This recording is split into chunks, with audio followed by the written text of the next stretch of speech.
Yeah, it's funny. And let's get real. Like a lot of these politicians, they don't care about people. They don't even care about immigrants. They are invested financially in the sex trades that's going on, the sex slavery, the child trafficking, the gun running, and the drugs. They have sold out. There's basically two sides: people that have sold out America and people that have not sold out America. This is why there's an internal struggle going on in the government, because there are people that have sold out America for their own special interest to profit off of deals that they've made with other countries. And this is why they don't want a wall, because it's going to make it harder for them to, keep their shenanigans up. Anybody else want to? I'm getting tired. I'm just sick of people like that's from inner cities or wherever they from, getting upset with elite people breaking the law, coming in your country, upset this, that, and the third. But y'all got an issue with the criminal justice system. But now all of a sudden, because the president in office, y'all want to act like this is a brand new law where people getting separated from the kids, or we don't want illegal immigrants to come in the country or whatnot. And it's like it's the most hypocritical type thing I've ever seen in my life. You can actually explain to people, even like, I know it's a little off topic, but like the pictures of the kids that were separated from the kids. Some people don't realize those pictures from 2014 or even earlier than that. And they want to keep coming to the defense of the children that they don't even know. And then the Time magazine picture where her, the little girl in that the cover of that magazine, her father had to come out and let them know what the real story was. So, people out there that just keep trying to come to the defense of illegal immigration, it makes no sense. If you get caught driving without your license, you get caught with a bunch of drugs in your car, you have your children in the car, they're going to separate you from your kids. So why are you still putting all these other countries first and not putting yourself first? You feel me? Get a little from that too, by the way. Okay. And just to go on what Mike, let me just say this real fast. That to top up what Uber guy said. That also was a result of Reno versus Flores. It was a court decision, where if you do come across illegally, you have to be separated from your parents because your parent is breaking the law, right? And just as if there were any criminals in the U.S., you get separated from your kids here, you don't get to go to jail with your parents. It's ridiculous. Plus, it's been debunked in the sense that most of the kids that are coming here, their parents sent them. So it is good to check them out, because a lot of those people are trafficking them, right? Or they're coyotes. Their parents have sent them with a coyote. So their parents are already, if they're not here in the country already, they're in Mexico. So most of those kids weren't even being separated from their parents. Like, that was the story. They were being sent here by themselves. Yeah. Right. And Same another thing part, you tell people that they don't want to hear. Now, go ahead, my bad. And you can prove it. Another part is, okay, this is what gets me, okay, because I know a lot of women, and I dealt with this in the judicial system myself.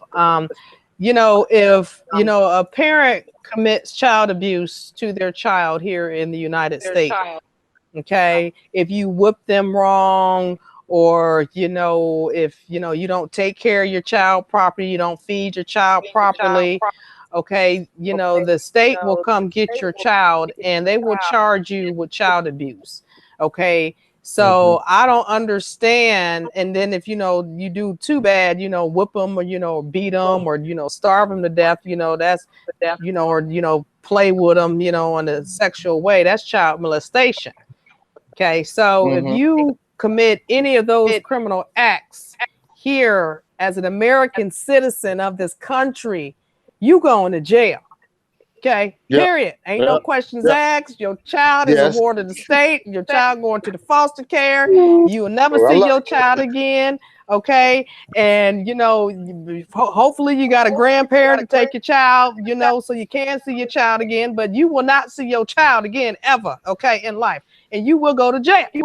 So I don't understand how these people from these other countries who are illegal immigrants, okay, can send their child over to another country and then get that country to feel sorry for them for sending their child over here that they shouldn't sit in the first place. Okay, and then want that country demand for that country to take care of their child that they didn't send across the border. Okay, and then if they didn't send them, with some dangerous people, okay, They probably didn't, get inform their 16-year-old, 14-year-old, look, you might have to do something, okay, before you get to the border. These people I'm sending you with, if you make it, okay, that's a chance that their parents took and sending their child. Okay, they knew good and well the people that they were sending their child with was dangerous people. Okay, so that's child endangerment and that's child molestation. Okay, no matter how you look at it. So I don't understand how, they getting off of the free, oh, we got to feel sorry for them. I don't think so. I have a tape of Obama saying, don't bring your children to the border. The message absolutely is don't send your children unaccompanied on trains or through a bunch of smugglers. Do not send your children to the borders. If they do make it, they'll get sent back. I saw that. I snatched that up so fast and made a copy. Because people are gonna try and they're gonna try and scrub that from YouTube or something. But yeah, don't bring your children to the border. They be sick when you hear how he say it and everything. Like he said almost just as bad as Trump or whatever. Like he said just as bad, just as vicious. Like if you come here, it's a wrap. You're getting separated. It's just that simple. Everybody wanted to clap. Now all of a sudden they mad. Oh, that's crazy. Yeah. I actually sent you several articles. We're Googling from Obama. The articles that I sent you in regards to illegal immigration. This was back when Obama was president, not when Trump was president. And that's what kills me. How come these people wasn't standing up like this when Obama was sending all these illegal immigrants back? Okay, and enforcing the law. They weren't talking nothing then, but Trump, it's a big problem. Because they're brainwashed zombies, and they have goldfish memories. Because I have that too. I have Hillary and Obama, and I think it was Dianne Feinstein. I snatched that up, made a copy too. I found a tape of her going to the border to check it out, and speaking on illegal immigration, and all these people. Like, Don't leave Bill out of this. Bill tried to say it. Oh, I thought I said Bill. Yeah, Bill, Hillary. Yes, there's a whole speech where Bill is talking about it. People are like, yay, Bill. No. Well, Bill and Hillary, hit Haiti hard. Okay, they're Haiti rapists. They don't only rape people; they rape countries as well. Okay, they suck Haiti dry. But I digress. I shouldn't say that's ABL's line. I should be like, I am going off on a tangent. I'll say that. All right, next. I like it. I'm going off on a tangent. Okay, sleeper cells, MS-13, La Raza, German Nazis, and other groups mad at America. We kind of touched on that earlier. I wish Conservative Mexican was here right now because he's been doing actually. I don't know if you've watched some of his videos, but he's been doing a lot of good videos talking about inside groups that are mad at the U.S. and that believe in I forgot the name of it. It starts with an R, but it's when you reclamation, I think, reclaiming the land, saying that America is stolen land and they want to reclaim it back. So there are people that are here that by any means necessary, they will kill people. They will, to get people on the land because they believe it's theirs. Which in a sense is true, but then why don't we go back and just go all around the world and give people back their land? At the forefront of the revolutionary movement is the Raza. When you go to Venezuela, you can't stop us. There's too many of us. We're ready. We're breeding by the day. Back to Europe. This is America. Look your color. You're right. You don't belong here. This used to be Mexico. You know what I mean? And the people that were here before, they're just not gonna get up and leave. Mexico, Mexico, Mexico, Mexico. Arriba Mexico. You think we have kids because we like sex? No, we're having kids ready to start this war. Believe me. I got another one on the way, and she'll be strapped up, ready for you. Come get it. Come get it. Come knock on my door and see what happens. We're ready. We're ready. In fact, a secondary plan of San Diego called for the establishment of a Republic of Texas, made up of Texas, New Mexico, California, Arizona, Mississippi, and Oklahoma. San Antonio, Texas would be the place where the revolutionary leadership would be based. So when Donald Trump's university is being scrutinized by a member of the La Raza lawyers of San Diego, it should now make sense why this is a clear indication that the body politic has been infiltrated. The Daily Caller reports, United States District Court Judge Gonzalo Curiel, the man presiding over the class action lawsuit against Trump University, is a member of the La Raza Lawyers of San Diego and oversaw the gift of a law school scholarship to an illegal alien. In his 2011 judicial questionnaire to become a federal judge, Curiel revealed his history with La Raza. Why has racism been allowed to fester and rear its ugly head unchecked? While being displaced on a presidential candidate forcing American citizens to face the danger growing exponentially on our border, while the spirit of racism is used more as a social weapon than treated as a social ill. Simple. Because it has power over the masses, and the bought and paid for media plays it for all it's worth. Racism gets the common people nowhere, a nowhere the corporocratic New World Order wants all of its subjects to dwell in. We need unity among black, white, brown, red, and yellow, everyday, ordinary people. So I'm throwing some questions out there. The original Black Panther Party, formed in October of 1966, of which I was a member, believed in all power to the people. Black, white, brown, red, and yellow people. All right, all of us. Because we understood and we understand today that this struggle is about all of us. You know, resistance is not futile. It is essential to our life and our liberty. Yeah, I'm glad you said that, because I was actually listening to Dinesh D'Souza earlier today. That's my homie. He was talking about how illegals, or not illegals, he was talking about how can anybody truly claim land, you know, when people fought wars for land. So it's not like you win a war, so now it's yours permanently. Like at any point in time throughout history, people could come in and there'd be a war for the land because the land has resources on it. So like this whole notion of like, oh, we got to go back and right the wrongs and go back through history, you would be doing that forever. Because even before settlers came here from Europe, the native people on the land were fighting each other. Who can truly lay claim to a land and say like, all right, this is our land, this is us? You know, I mean, we can do that now, like in terms of the United States, and we have our borders and we're sovereign and we've paid into it. But the thing is, if someone tries to take us over, we'll fight for that land. And if we win it, it's ours. That's just kind of how it is. But like people, when they say like, oh, we're a nation of immigrants and all these, you know, this nation was built on immigrants, that's not true. The nation was built by settlers. And then once the nation was built up, people started to immigrate here because they saw where they were living as not as good as here. So those are two arguments that are easy to destroy. You can defeat those arguments when they come with that talk, because I can't stand that when people say that, like, yeah, you know, this is land that they're fighting for and they're coming back for it and they're trying to reclaim the Mexican territory, which is all of the Western U.S., California, Texas. It's Azad land. It's what? Azad land or something. Oh, okay, yeah.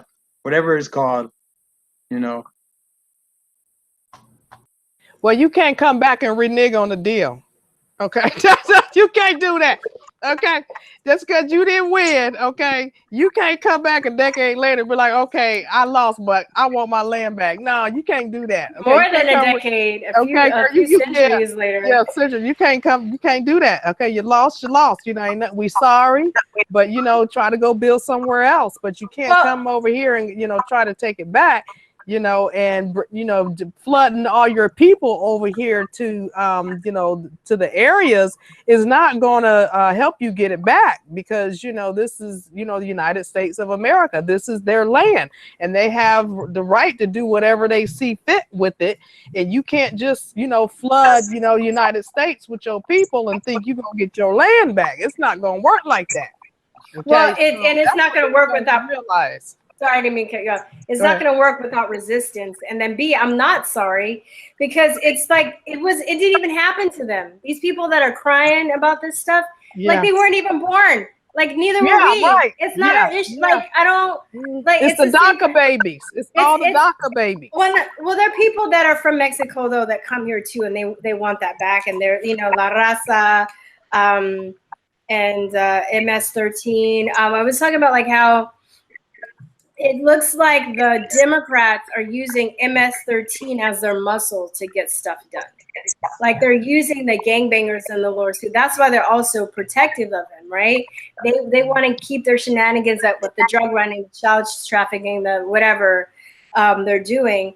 And they're using MS-13 as a way to, you know, terrorize and kill off, you know, people that are standing in their way. Right. But yeah, I mean, I don't think that oh, Chinga la Migra, if Conservative Mexican comes, did you guys look at, I sent you guys something, I know I sent you guys a bunch of stuff. Did you guys see the Chinga la Migra? No, I didn't see I that. know what you just said. Okay, I see what Chinga means like the F word. said. It means like F.